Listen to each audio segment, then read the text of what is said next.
Lee Sung-do atau Jimmy merupakan seorang pria yang rajin bekerja di resto yang dibangun oleh ayahnya di rumah sendiri. Jimmy yang bekerja sebagai pengantar makanan, Jimmy juga suka menghabiskan waktu bermain game online bersama ketiga sahabatnya yang hampir setiap hari mereka lakukan. Di sisi lain, Jimmy merupakan seorang senior di bela diri sabuk ban hitam di taekwondo, kendo, dan judo. Ada satu kejadian yang tak disangka oleh Jimmy yang akan mengantarkannya menjadi orang yang lebih berguna bagi nusa dan bangsa. Suatu malam saat ia selesai mengantar pesanan, saat ingin menuju ke rumah temannya untuk bermain, tanpa sengaja Jimmy melihat seorang petugas kepolisian sosial sedang berbaku hantam dengan seorang narapidana yang ingin mencoba kabur. Narapidana ini sudah menggunakan alat yang berbahaya yang mencoba menyerang kepolisian hingga ia menusuknya.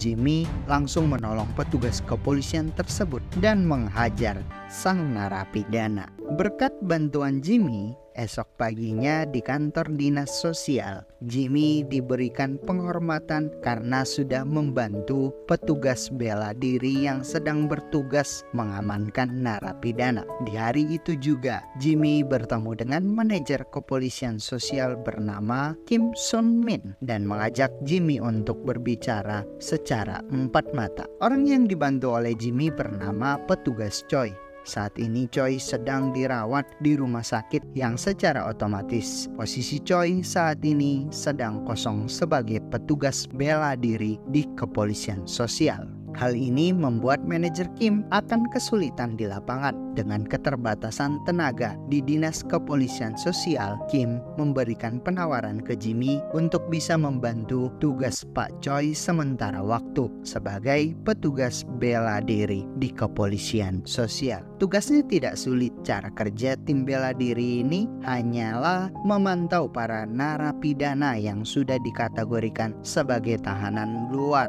yang menggunakan gelang elektronik. Orang ini rata-rata adalah narapidana pelaku tindak kekerasan seperti kejahatan seksual dan kepolisian sosial bertugas hanya membantu para narapidana ini jika sewaktu-waktu mereka melanggar hukum yang diberlakukan oleh pemerintah. Tim bela diri akan langsung turun ke lapangan untuk mengamankan narapidana. Jimmy masih bimbang dengan tawaran dari manajer Kim. Mencoba berdiskusi dengan teman-temannya dan orang tuanya apakah tawaran menjadi petugas bela diri ini akan ia ambil atau tidak. Setelah keputusan yang singkat, Jimmy mau mengambil kesempatan menjadi petugas bela diri di kepolisian sosial. Hari pertama Jimmy di kantor dinas hukum dan sosial, Jimmy dijelaskan cara kerja sistem mereka untuk memantau para narapidana yang menggunakan gelang elektronik. Mengamati area yang sudah ditentukan oleh pemerintah dan di dalam area tersebut akan terlihat para narapidana sedang beraktivitas. Jika baterai gelang elektronik yang dipakai oleh para narapidana habis, cukup menelpon dan menyarankan agar melakukan recharging terlebih dahulu terhadap gelangnya untuk bisa dipantau lagi oleh petugas yang berjaga saat itu. Jika ia masih membantah dan tidak mendengar petugas, tim bela diri akan langsung menuju ke lapangan untuk mengamankan narapidana tersebut. Awalnya pekerjaan ini membosankan buat Jimmy, hanya menunggu dan memantau di komputer seharian. Dan kasus pertama akhirnya muncul untuk ditangani oleh Jimmy sebagai petugas bela diri sementara. Ada satu narapidana yang baterai gelangnya sudah mau lobet. Narapidana ini bernama Lee Yong-ho. Mulai dicurigai, Jimmy mencoba menelpon Lee agar mau mencas gelangnya, namun teleponnya di-reject terus oleh Lee hingga dinonaktifkan. Jimmy langsung melapor ke manajer Kim untuk segera bergerak menuju ke lokasi rumah Lee Yong-ho karena ia selalu mereject dan sudah tidak bisa dihubungi oleh petugas. Lee Yong-ho adalah seorang narapidana remaja yang pernah melakukan pelecehan terhadap seorang anak SMP di sekolahnya. Remaja yang hyper ini harus diamankan oleh petugas sesegera mungkin. Saat sudah sampai di rumah Lee, kelakuan bejatnya tetap ia lakukan ke seorang anak perempuan, mungkin dikategorikan anak SMP. Beruntung Jimmy dan Kim tepat waktu sampai di rumah Lee. Saat manajer Kim menggedor pintu depan rumah Lee mencoba kabur lewat jendela belakang. Ia tidak mengetahui bahwa Jimmy sudah menunggu di jendela belakang. Saat Lee melompat melewati jendela untuk kabur, ia langsung ditangkap dan diamankan oleh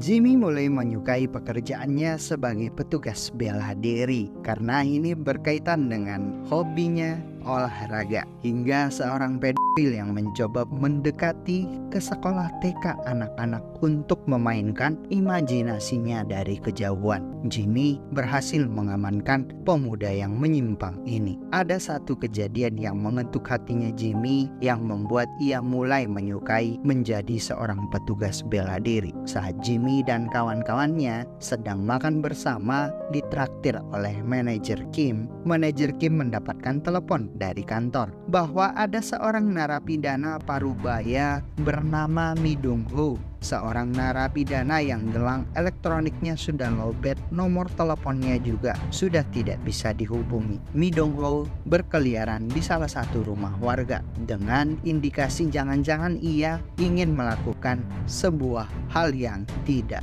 terduga, mengingat dari historinya adalah seorang pelaku kejahatan. Jimmy, manajer Kim, dan teman-temannya langsung menuju ke tempat Mi Dong Ho terakhir terlihat oleh GPS. Saat sampai di sana, gelang elektronik sudah diputus dan jejaknya sudah tidak kelihatan lagi. Beruntung salah satu teman Jimmy pintar menggunakan drone untuk mencari Mi Dong Ho, dan akhirnya lokasinya ditemukan sedang menggedor-gedor pintu rumah seseorang. Jimmy pergi mencari Mi Dong Ho sendirian dengan bantuan informasi melalui drone dan menemukan dengan sebuah pisau mencoba melawan petugas yang akhirnya berhasil dilumpuhkan oleh Jimmy.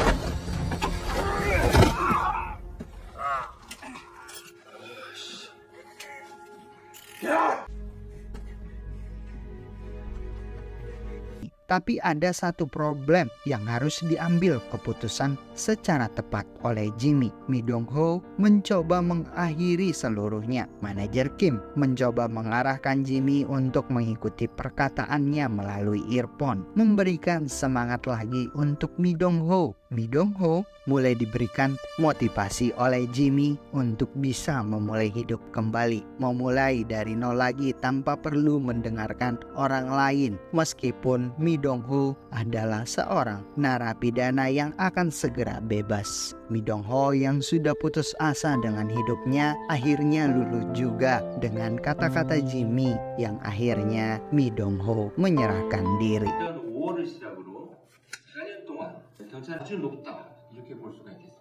Dan di hari itu juga terdengar sebuah berita nasional yang dulu pernah menghebohkan. Berdasarkan informasi dari kejaksaan dan kepolisian bahwa seorang penjahat Amin paling ditakuti bernama Kang Ki Jung yang sudah berhasil melecehkan sebanyak 15 bocil perempuan di bawah umur. Kang Ki Jung sebentar lagi akan dibebaskan dari penjara dan akan menjadi tahanan kota selama 10 tahun menggunakan gelang elektronik. Manajer Kim dan para kepolisian sosial mulai khawatir dengan berita ini bahwa sebentar lagi monster anak akan berkeliaran lagi di jantung kota. Kang Ki Jung akan menjadi tahanan kota menggunakan gelang elektronik. Secara otomatis akan membuat Kim dan petugas lainnya akan kewalahan dengan keterbatasan tim petugas bela diri. Dengan berita ini masih ada angin segar yang diterima oleh divisi kepolisian sosial bahwa pemerintah telah mengabulkan permohonan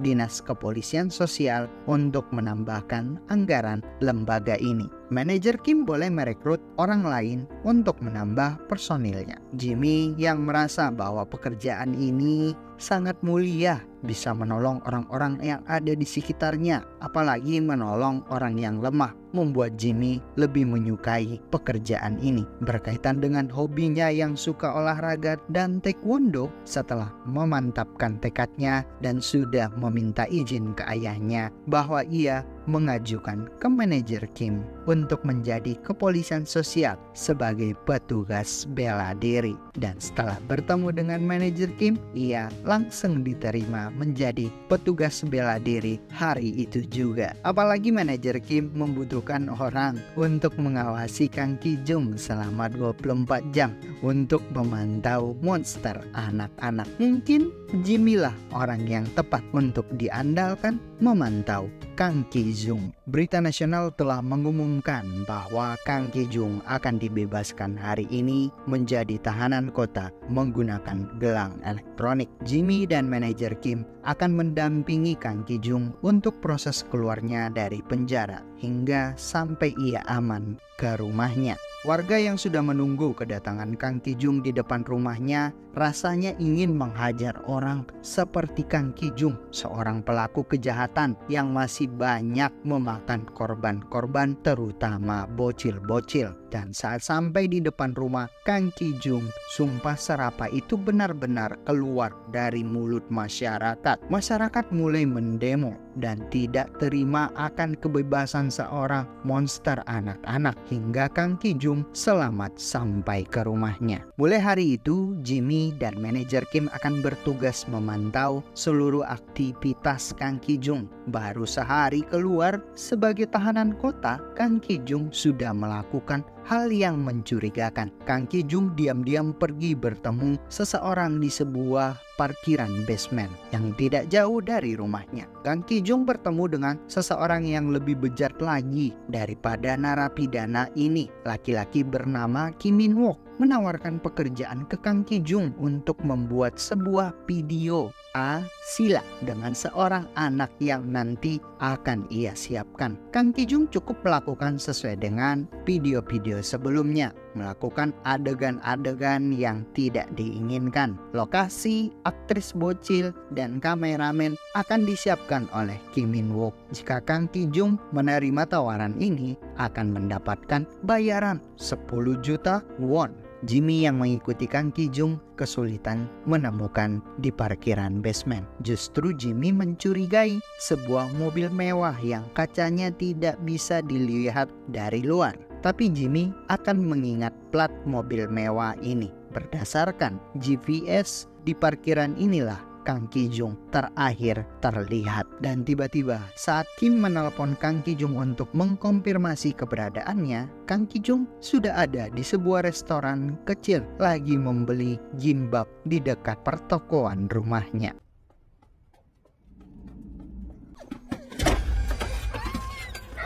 Saat menjelang malam, seorang anak yang sedang pulang sekolah menghilang, diculik oleh orang yang tidak dikenal. Di malam itu juga Kang Ki-jung beserta anak buah suruhan Kim Min-wook melihat tempat yang akan disetting buat syuting film adegan tak layak itu. Nandong, orang suruhan Kim Min-wook melakukan sebuah rencana agar syuting mereka tidak diganggu oleh petugas. Nan sudah memiliki sebuah rencana. Nan memanfaatkan narapidana Lee Young-ho untuk menjadi perhatian utama para petugas Dinas Kepolisian Sosial. Menyuruh Lee pergi menjauh dari wilayah yang bukan area tempat ia tinggal. Sementara Kang Ki-jung yang terus dipantau oleh Jimmy dimanfaatkan juga. Jimmy diarahkan ke tempat ruangan gelap dan tertutup. Jimmy yang mulai mencurigai Kang Ki-jung ada yang tak beres dengan arah pulang Kang Ki-jung ini. Sementara petugas Choi yang sudah masuk kerja hari itu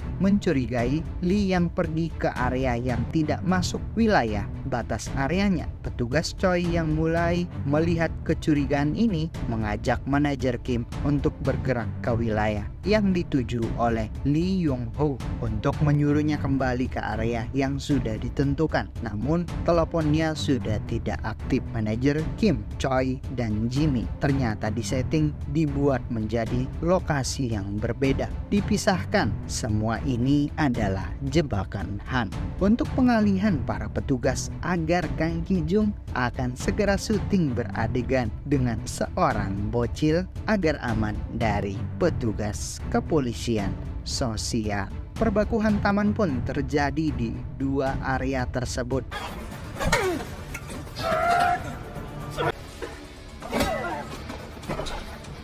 이발놈 어디 있으면 어떻게 계속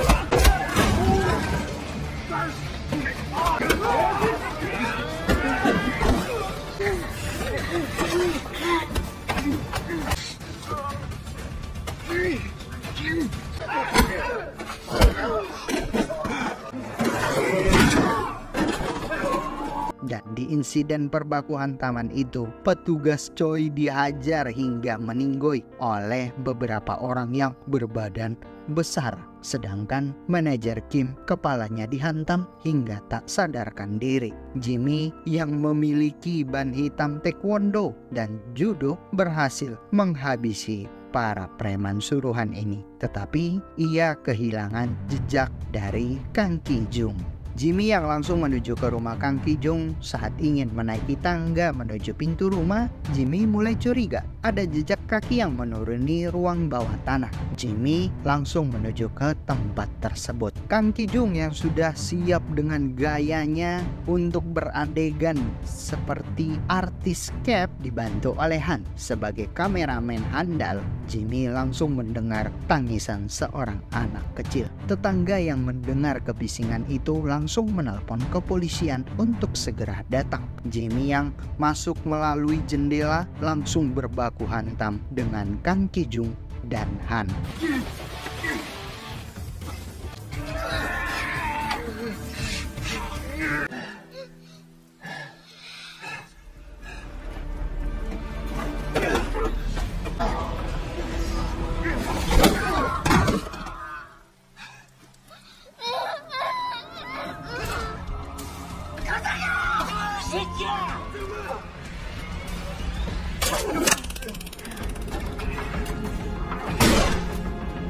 Jimmy yang banyak terkena tusukan hingga hampir meninggoy, dan beberapa saat kemudian kepolisian datang untuk menolong Jimmy, dan anak tersebut alhamdulillah berhasil ditolong oleh Jimmy dan petugas kepolisian.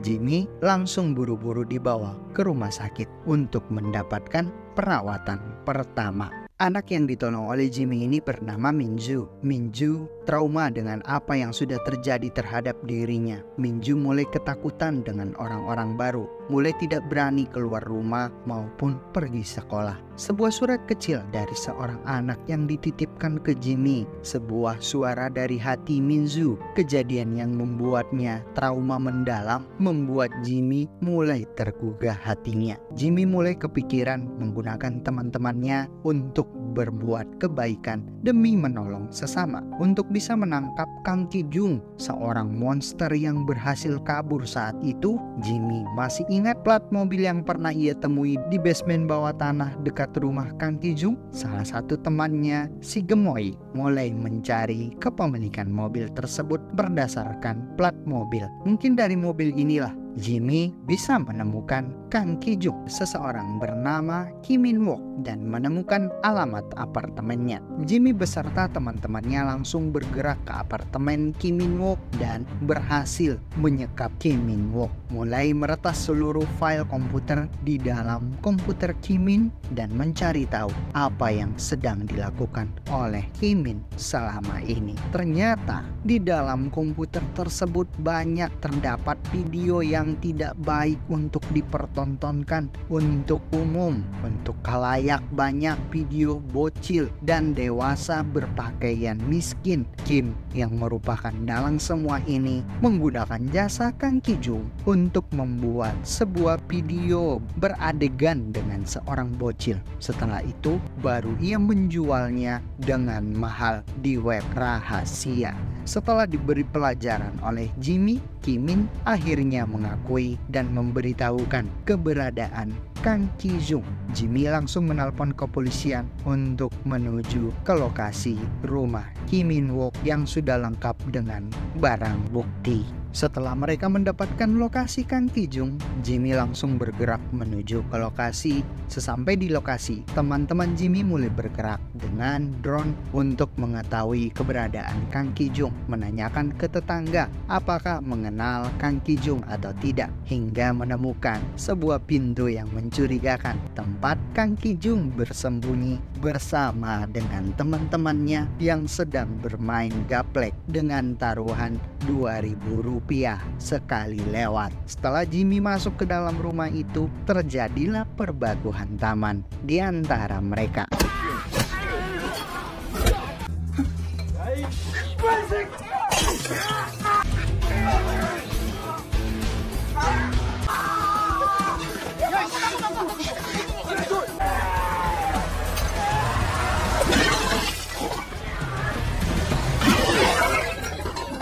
Kang Ki-jung masih sempat kabur dari rumah itu karena ia juga sudah mulai ketakutan dengan Jimmy. Setelah semua teman-teman Kang Ki-jung rata dibuat oleh Jimmy hingga tertidur nyenyak dengan balutan cabai basah, dan disinilah final ending perbakuhan taman itu. 1 lawan 1 antara Kang Ki-jung melawan Jimmy dan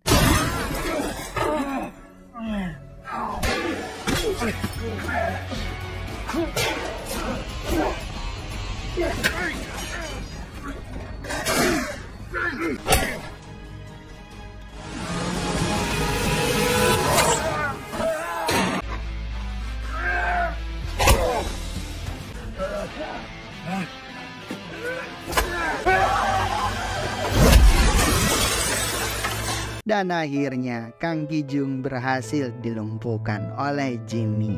Dan esok harinya Jimmy bersama teman-temannya mendapatkan anugerah dan apresiasi langsung dari presiden karena sudah menjadi contoh yang baik sebagai masyarakat sipil yang sudah membantu petugas kepolisian sosial. Dan Minju akhirnya berani keluar rumah dan bertemu dengan Jimmy, memberikan ucapan terima kasih kepada Jimmy sebesar-besarnya karena sudah menyelamatkan nyawanya. Dan film habis. Terima kasih sudah menikmati story film NSTV. Film apalagi akan kami sajikan untuk Anda? Plot twist, action, horror, ataupun apalah itu, please komen di bawah ya. Dan perlu untuk melanjutkan channel ini, jangan lupa subscribe dan like Cerita Film NSTV. Dan bye-bye.